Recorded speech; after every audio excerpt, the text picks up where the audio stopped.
अरे बस कर रे.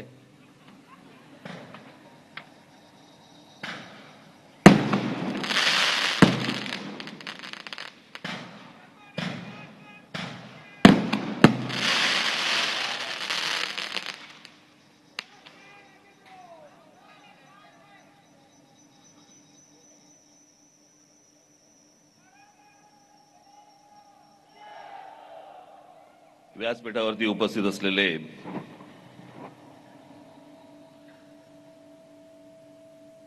माझे मित्र, माझे जुने सहकारी नारायणराव राणे,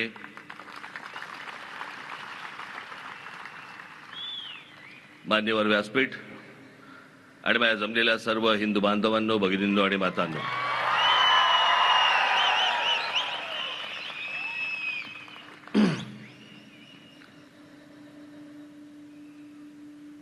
खरं तर त्या दिवशी गुढीपाडव्याच्या मेळाव्यामध्ये मी पाठिंबा जेव्हा जाहीर केला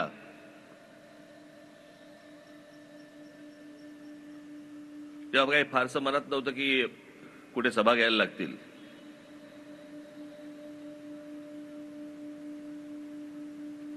पण नारायणरावांचा फोन आल्यानंतर मी त्यांना नाही म्हणू शकत नाही.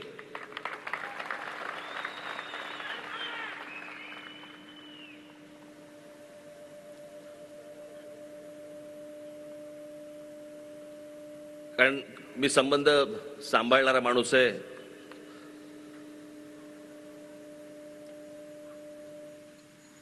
खरं तर नारायणरावांना या प्रचार सभेची किंवा माझी या मतदारसंघामध्ये आवश्यकताच नाही. ते निवडून आलेलेच आहेत.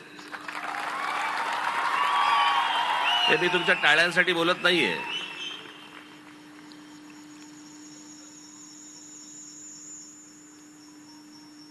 हा इतका सुंदर देखणा असा हा प्रदेश आहे. या प्रदेशामधली सिंधुदुर्ग रत्नागिरी मधली जनता सुजाण आहे.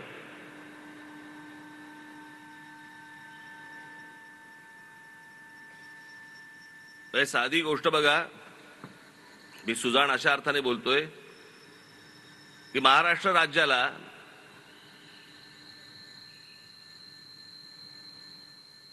नऊ भारतरत्न आहेत. त्या 9 भारतरत्नांपैकी तुम्ही जर नीट काढलेत सगळे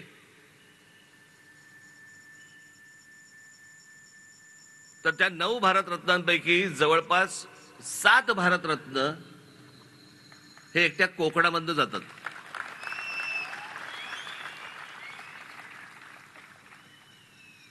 पावा काणे असतील, धोंडो केशव कर्वे असतील, विनोबा भावे असतील, सचिन तेंडुलकर असतील, लता मंगेशकर असतील, भीमसेन जोशी असतील, बाबासाहेब आंबेडकर, आमचे बाबासाहेब देखील इथले. त्यांचा जन्म इंदोरचा, पण सगळं काही झालं. आणि त्यातलं सगळ्यात महत्वाचं म्हणजे त्यातले 4 भारतरत्न हे एकट्या दापोलीतले आहेत.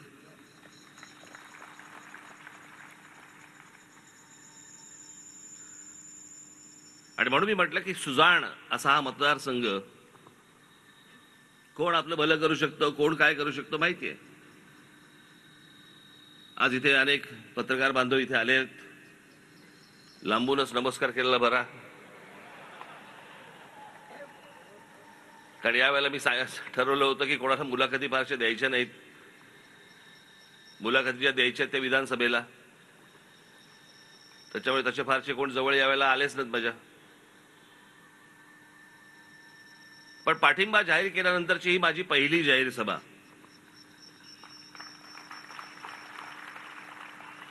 आणि मग मी तो पाठिंबा का जाहीर केला, कशासाठी केला, हे मला असं वाटतं मी गुढीपाडव्याच्या सभेमध्ये मी सांगितलं होतं.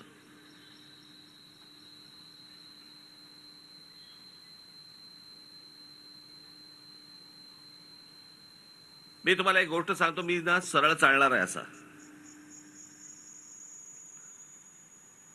माझ्या माता भगिनींनी जरा कानात बोटं घालावीत, कारण मध्ये मध्ये आमच्यातले ठाकरे जेनेटिकली प्रॉब्लेम येतो.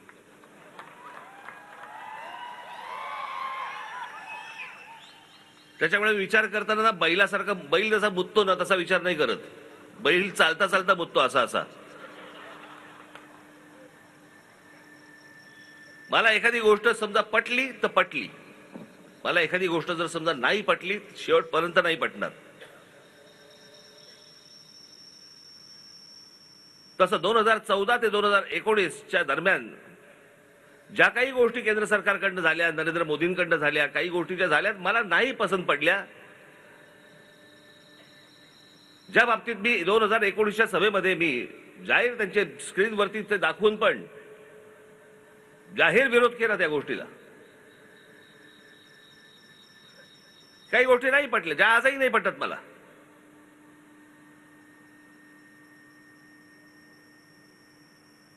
आणि मला असं वाटतं या बाबतीत आपण मोकळं असणं गरजेचं आहे की बाबा ही गोष्ट मला तुमची पटलेली नाहीये, या गोष्टी तुमच्या मला पटल्या.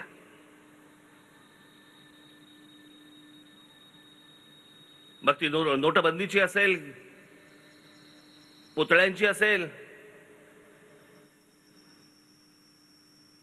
अनेक गोष्टींच्या असतील. ज्या गोष्टी नाही पटल्या, पण ज्या गोष्टी पटल्या त्याचं जाहीर कौतुक देखील करणारा माणूस मी आहे.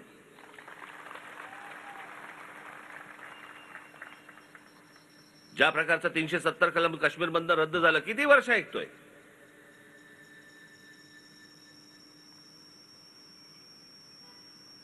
जेव्हापासून मला राजकारणाची समज आली, साधारणपणे तो काळ असेल एक 75चा वगैरे काळ असेल, ज्याला समज नसेल नाही म्हणणार मी, उमज म्हणेन मी, उमजलं ज्याला म्हणतो आपण.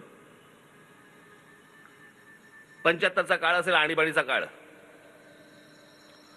तेव्हापासून मी जे काही बघतोय किंवा त्याच्या अगोदरचं जे काही मी वाचलंय, 1947 साली ज्यावेळेला हा देश स्वतंत्र झाल्यानंतर पासूनची जी मी काही गोष्टी अनेक ज्या वाचल्या आहेत, तेव्हापासून सुरू आहे 370 कलम रद्द करा.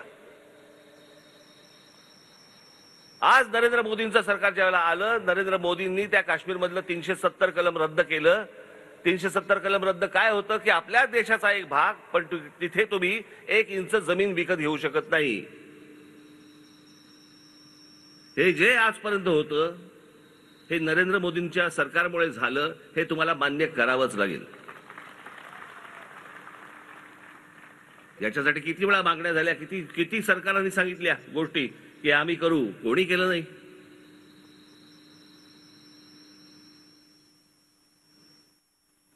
ज्यावेळेला बाबरी मशिदीचा विषय ज्यावेळेला आला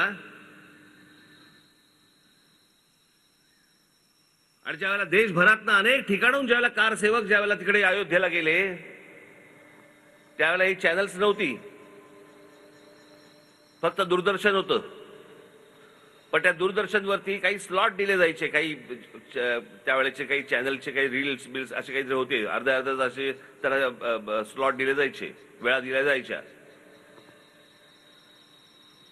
आणि जेव्हा ही माणसं ज्यावेळेला कारसेवक तिकडे गेले, त्यावेळेला तिथे मुलायमसिंग यादवच्या सरकार त्यावेळेला तिकडे होतं. त्या सगळ्या कारसेवकांना, अनेक कारसेवकांना तिकडे गोळ्या घालून ठार मारले आणि त्यांची प्रेतं तिथे त्या शरयू नदीमध्ये फेकून दिली होती. माझ्या डोळ्यासमोर आजही जात नाहीत ती.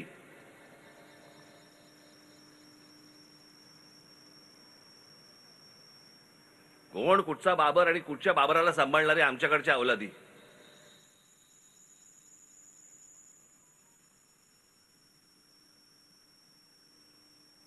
झालं कधी ते, साधारणपणे ती 88-89ची गोष्ट असेल, तेव्हापासूनचे सगळं सुरू आहे. विषय त्याच्याही कदाचित अगोदरचा पासूनचा असेल, पण हे सगळं कारसेवक तिथे जाणं, तिथे ती आंदोलनं होणं, सगळ्या गोष्टी होणं, आणि मग 92 साली त्याचा ढाचा गेला, ती पाडली गेली.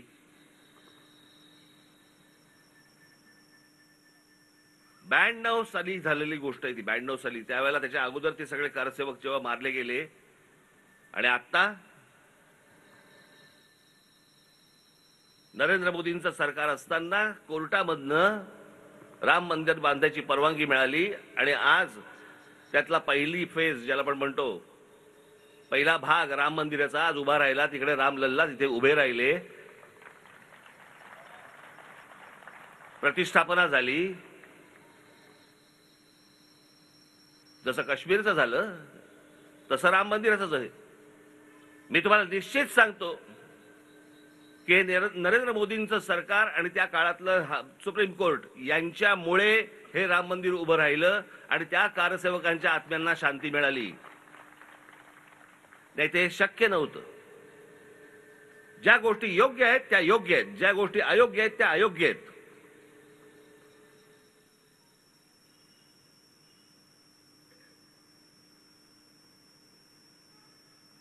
मित्राचीही खरपट्टी काढायला आपण मागे पुढे पाहता कामा नये आणि दुश्मनाची देखील स्तुती करताना मागे पुढे पाहता कामा नये.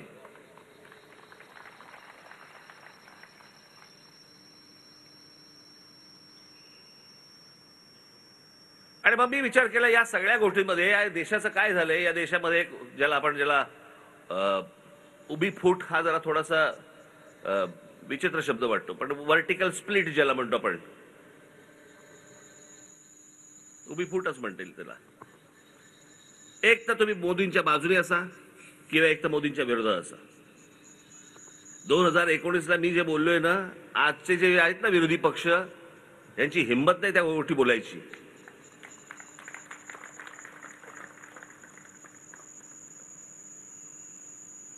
कारण माझा हेतू स्पष्ट होता, माझा उद्देश पूर्णपणे पारदर्शक होता. हे आताच्यांसारखं नाहीये माझं. मला मुख्यमंत्रीपद हवं होतं, मला मुख्यमंत्रीपद दिलं नाही. मला ही गोष्ट हवी होती, मला ती गोष्ट दिली नाही म्हणून मी विरोधात. ही नव्हतं तसं. मला भूमिका नाही पटली म्हणून मी विरोधात केला.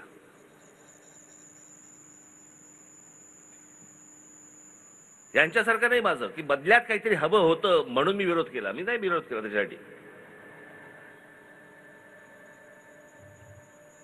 आणि जर समजा काल उद्धव ठाकरे इकडे येऊन गेले ना, हे तुमचं ज्याला ते 2.5 वर्षाचं जे काही झंगाट होतं ना, 2.5 वर्ष मला द्या, 2.5 वर्ष तुम्हाला घ्या.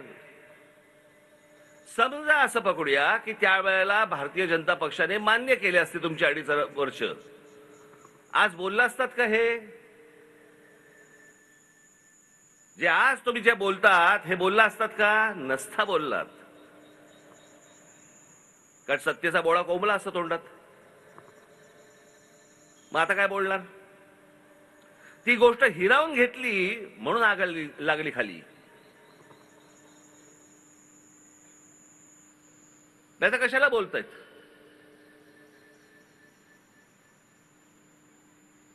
काल इकडे येऊन त्यांनी सांगितलं की म्हणे काय कोकणामधले उद्योगधंदे हे गुजरातला जात आहेत. वा रे वा. 2014 ते 2019 त्यांच्याबरोबर सत्तेत बसला होता तुम्ही. 2019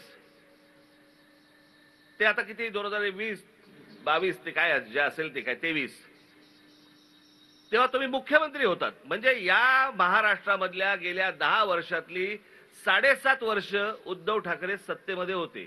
का गेले उद्योगधंदे बाहेर? का नाही विरोध केला तुम्ही? उद्योगधंदा आला की यांचा खासदार विरोध करणार, आमदार पाठिंबा देणार.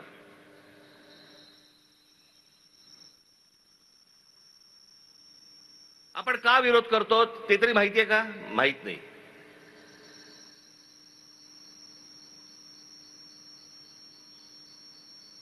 जैतापूरचा अणुऊर्जा प्रकल्प कोकणाचा नाश होईल. तिथे जर समजा स्फोट झाला तर काय होईल हे चालन तुमच्या समोर. मी बरोबर बोलतोय?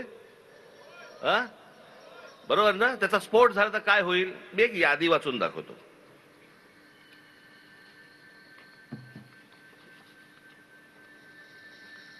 मी जगातलं बोलतच नाही, मी फक्त भारतातलं बोलतोय. आत्ता भारतामध्ये अणुऊर्जा प्रकल्प कुठे कुठे आहेत? काकरापार पॉवर स्टेशन गुजरात, स्थापना 1993.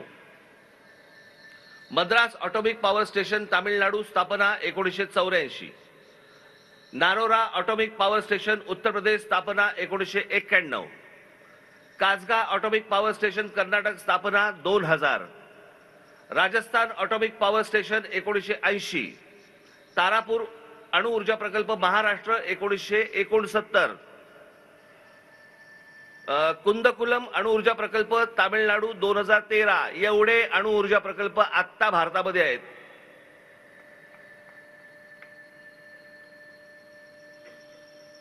आणि सगळ्यात महत्वाचा की उद्या जर स्फोट झाला तर किती माणसं कोकणामध्ये मरतील, यांची चिंता वाढणाऱ्यांना हे माहित नाही का की भाभा ऑटॉमिक रिसर्च सेंटर हे मुंबईत आहे.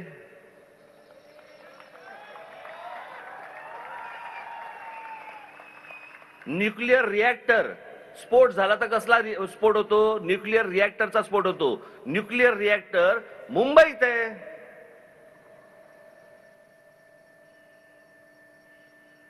तिथे कधी मला आठवत नाही की बाबा ऑटॉमिक रिसर्च सेंटर दूर लोटा, इथून काढून टाका, असं कधी बोललेलं मला आठवत नाही. पण कोकणामध्ये प्रकल्प येऊ द्यायचा नाही. मग पुढचा कुठचा आता आला तो विरोध झाला, तो नाणार. मग यांचा खासदार जाणार नाणारला विरोध करणार आणि मग लोकांना भडकवणार, बागायती शेती जाते बिते वगैरे वगैरे. माझं असं म्हणणे हे सगळं नंतर. नाणारमध्ये जेवढी जमीन आज अक्वायर केलेली आहे, लोकांच्या जमिनी घेतलेल्या आहेत, कोणी घेतल्या तो जमिनी? कसा रिकामा झाला आणि नाणार तिकडे होणार? तिथे जमीन आली कुठून? बरं आली तर आली. इथेच फिरत असलेल्या अनेक दलालांची जमिनी लोकांकडनं कमी पैशामध्ये विकत घेतली. मग ह्यांनी नाणारला विरोध केला. मग काय? मग मुख्यमंत्री झाल्यावर त्यांनी सांगितलं काय, बारसू प्रकल्पाचं नवीन नाव ठेवायचं असेल तर बारसू करावं लागतं. आता म्हणे बारसूला हलवा. मग बारसूला म्हणे तिकडे 5,000 एकर जमीन तिकडे सापडली. आता बारसू 5,000 एकर जमीन सापडली कशी? म्हणजे कोणीतरी घेऊन ठेवली होती. बाबांनो, मी तुम्हाला जे सांगतोय ना, हे फक्त वरवर पकडू नका. याच्यामध्ये हे सगळे जमिनीचे व्यवहार आहेत. यांच्याच लोकांनी घेऊन ठेवलेल्या सगळ्या जमिनी, हे प्रकल्प आणायचा नाही आणायचा हे सगळं ठरवायचं. मग जिथे जमिनी घेऊन ठेवलेल्या आहेत तिथे जास्ती मुलांनी सरकार जास्ती पैसे देतं. म्हणजे तुमच्याकडनं 10 रुपयाला घ्यायची गोष्ट आणि सरकारकडनं 200 रुपये घ्यायचे. हे सगळे धंदे इथे कोकणामध्ये सुरू आहेत. आणि याच्यासाठी म्हणून पहिल्यांदा प्रकल्प थांबवायचा, जमिनीची किंमत वाढवायची, मग त्याच्यानंतर या सगळ्या गोष्टी करायच्या. हे सगळे धंदे इकडचे, हे सगळे आता लोकप्रतिनिधी आहेत ना, हे खासदार हा इथला, यांचे हे सगळे प्रकार सुरू आहेत. याला बळी पडायचंय तुम्हाला?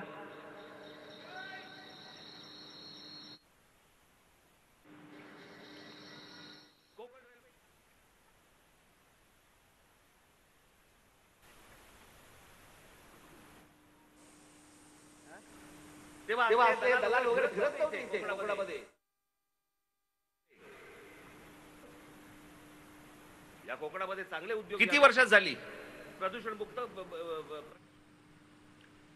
तेव्हा असले हे दलाल वगैरे फिरत नव्हते इथे कोकणामध्ये, म्हणून पटकन झाली कोकण रेल्वे. या कोकणामध्ये चांगले उद्योग यावेत, प्रदूषण मुक्त प्रकल्प यावेत. खरंच प्रत्येकाची इच्छा आहे. हे बाजूचा गोवा बघा,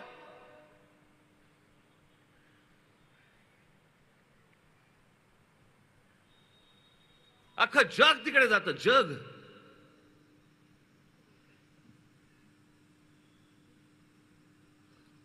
पण गोव्यासारख्या बीचवरती जर समजा ते चित्र दृश्य दिसतं आपल्याला, ते जर आमच्या कोकणाच्या किनाऱ्यावरती दिसलं, 2020 एवढी गर्दी होईल.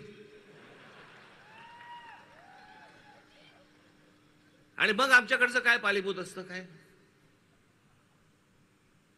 आमची संस्कृती बिघडते, आमची संस्कृती खराब होते. 2 वेळचं अन्न देऊ शकत नाही अशी कोणती संस्कृती हो?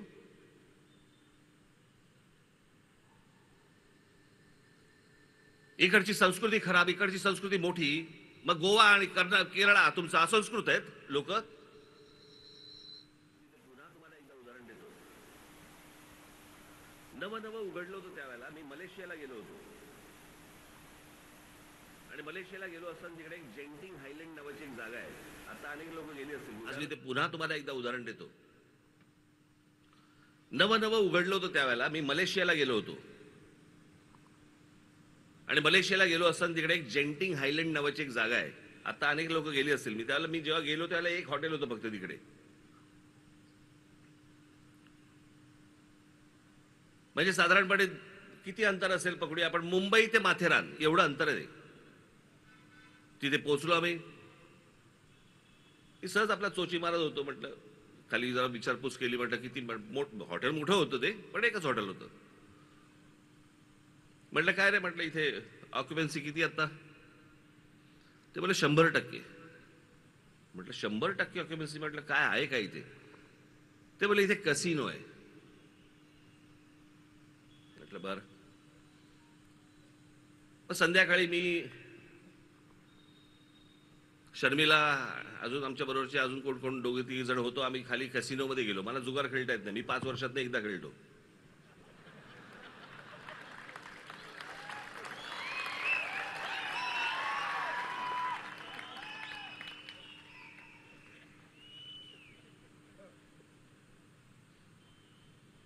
मग तिकडे आतमध्ये गेलो. ते काय ते भिंगऱ्या भिंगऱ्या फिरवत होते सगळे. काय काय काय काय काय काय कोण काय बसले होते काय. 10 मिनिटात आम्ही बाहेर पडलो. म्हटलं म्हटलं म्हटलं बाहेर पडू आपण. बाहेर आलो. तिकडे एक बार होता. म्हणजे काय सांगायला नको ना. हा आपला तिथे बसलो आणि माझं सहज असं वरती लक्ष गेलं. तिथे एवढी मोठी एक पाटी लिहिली होती. एवढी मोठी पाटी होती त्या बारमध्ये. आणि त्याच्यावरती लिहिलं होतं, मुस्लिम्स आर नॉट अलाउड. मुसलमानांना येथे परवानगी नाही. आता तुम्हाला गंमत सांगतो. मलेशिया हा देश मुस्लिम देश आहे. म्हणजे विचार करा. आता हा जसा एक हिंदूंचा देश आहे म्हणून आपण मान्य करतो, बरोबर आहे, असं बोलतो आपण. आपल्याकडच्या एखाद्या रेस्टॉरंटमध्ये, एखाद्या बारमध्ये जर समजा अशी पाटी लावली असेल की या इथे बारमध्ये हिंदूंना परवानगी नाही, काय कराल तुम्ही?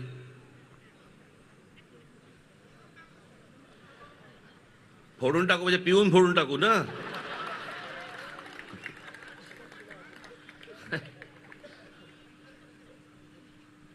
पण मी त्याला विचारलं, म्हटलं हे कशासाठी? तो बोलला की मुस्लिम धर्मामध्ये दारू पिणं काय चुकीचं मानतात आणि त्याचबरोबर तुमचा जुगार तो देखील मान्य. म्हटलं मग इथे तर कसिनो आहे. इथे म्हटलं तुम्ही बार लावलायत. आणि म्हटलं तुम्हाला कळतं कसं रे मुसलमान आल्याचा? ते बोलले कायद्याने फक्त पाटी लावली आहे, बाकी आम्ही कोणी थांबवत नाही. कारण कळूच शकत नाही. स्वतःच्या देशाची प्रगती करण्यासाठी जर एक देश आपल्या धर्माला बाजूला सोडत असेल, आपण कोणती संस्कृती घेऊन बसलो हो? कुठची संस्कृती?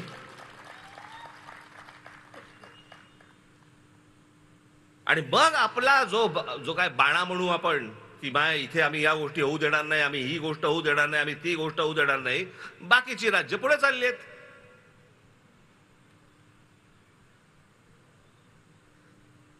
गोवा पुढे चाललाय. हॉटेलच्या हॉटेल्स निघतायत तिकडे. केरळामध्ये निघतायत. आम्ही तारकर्ली घेऊन बसलोय.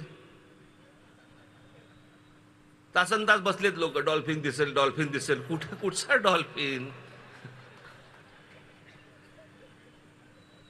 मग ते ह्याला जातात नाही का, ते जंगलात देतात ना वाघ दाखवायला.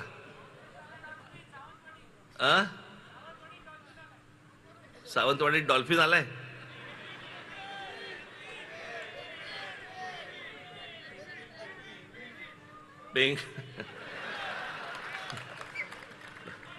तर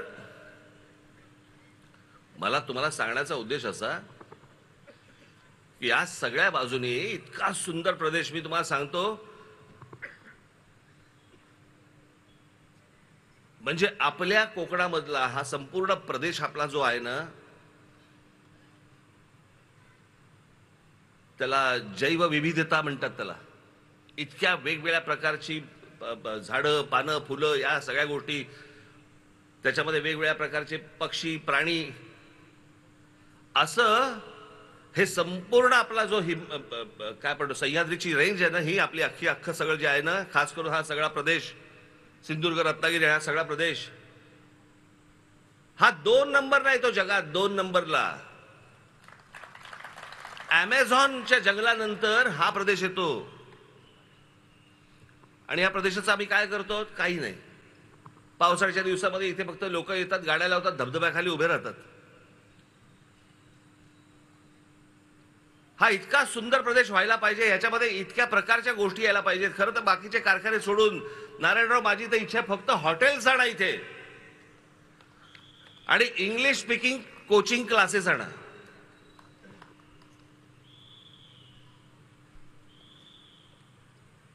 कोणी जाणार नाही तिकडे गोव्यामध्ये आणि केरळामध्ये, सगळेजण इकडे येतील.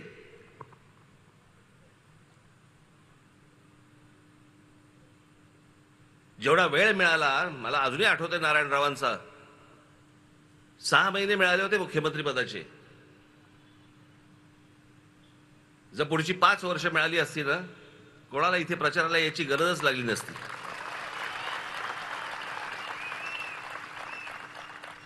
झपाटल्यासारखं काम करणं आणि कामाचा सपाटा लावणं हे काय असतं ना, हे नारायणरावांकडे बघून तुम्हाला कळेल. मी विनाकारण कोणाची स्तुती करण्यातला माणूस नाहीये मी. मला आजही आठवते, नेहमी बाळासाहेब सांगायचे आम्हाला, आम्ही कधी गप्पा मारत असायचो ना, मला ते सांगायचे, अंतुले नंतर जर कामाचा कोणी जर वाघ बघितला असेल, सपाटा बघितला असेल, बोले आपले नारायणराव आहेत.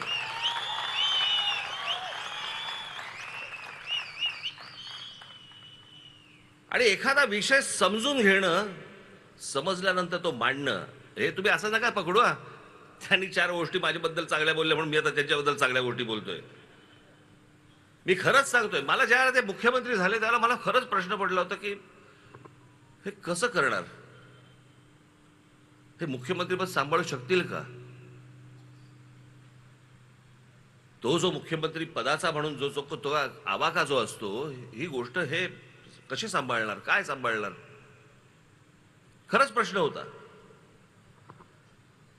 पण त्यांनी ज्या प्रकारचं मुख्यमंत्री पद त्यांनी जे हाताळलं किंवा हाकलं म्हणूया, हे भल्या भल्या नाही जमलंय.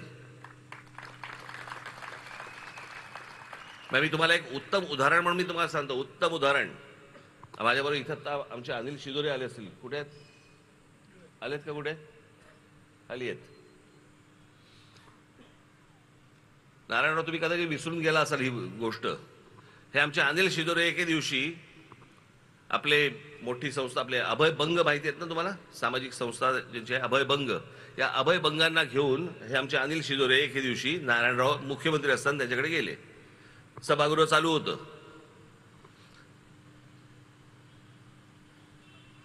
आणि बालमृत्यू, कुपोषण या विषयामध्ये अभय बंग त्यांना भेटायला गेले. त्याला हे आमचे अनिल शिदोरे बरोबर होते. ते आलेत, अभय बंग आलेत म्हटल्यानंतर नारायणराव आतून बाहेर आले. पटकन त्यांना म्हणले की एक 5 मिनिटं द्या, मी बाकीच्यांचं आवरतो, तोपर्यंत जरा तुम्ही इथे बसा. झालं. त्याच्यानंतर ते बसले आणि नारायणरावांनी त्यांचं ऐकायला सुरुवात केली. बालमृत्यू, कुपोषित बालक हा विषय अभय बंग नारायणरावांना समजून सांगत होते. नारायणराव ऐकत होते. विरोधी पक्ष असतो ना, विरोधी पक्ष नेते असताना. दुसऱ्या दिवशी नारायणरावांनी सभागृहामध्ये जाऊन जे भाषण केलं, तो जो विषय ज्या प्रकारचा मांडला, यांना शिदोरेंना अभय बंगांनी सांगितलं की म्हणे, मी ते भाषण ऐकताना मला असं वाटलं की हे आपल्या संस्थेचे सभासद आहेत की काय. मी 15 मिनिटं त्यांच्याशी बोललो, पण त्यांनी तास 1.5 तासाचं तिथे सभागृहामध्ये चिडीचूप, सभागृह अख्खा चिडीचूप. आणि नारायणराव तिकडे त्या कुपोषण या विषयावरती बोलतायत, बालमृत्यू या प्रकरणावरती बोलतायत. एखादा विषय समजून घेणं, त्याची हाताळणी कशी करणं, त्याचं इम्प्लिमेंटेशन कसं करणं, तुमच्यापर्यंत ते कसं पोहोचवणं, हे ज्या माणसाला माहिती आहे, तो आज तो माणूस तुमच्या समोर खासदारकीचा उमेदवार म्हणून उभा आहे.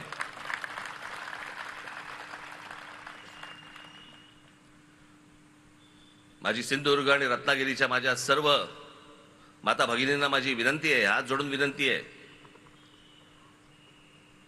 त्यांना निवडून द्या ही तर विनंती आहे, पण तुम्हाला एक प्रश्न पण आहे. नुसताच बाकड्यावर जाऊन बसणारा खासदार पाहिजे का केंद्रामध्ये मंत्री होऊन कोकणाचा विकास करणारा तुम्हाला उमेदवार पाहिजे?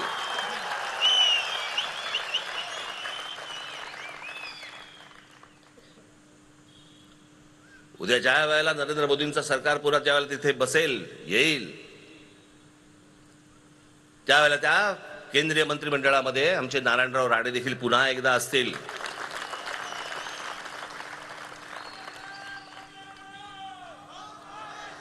या कोकणा संदर्भातल्या माझे जे काही मत आहेत, माझी जे काही स्वप्न आहेत, मला जे काही म्हणायचं आहे, मी अनेक गोष्टी त्यांच्यापर्यंत पोहोचवणार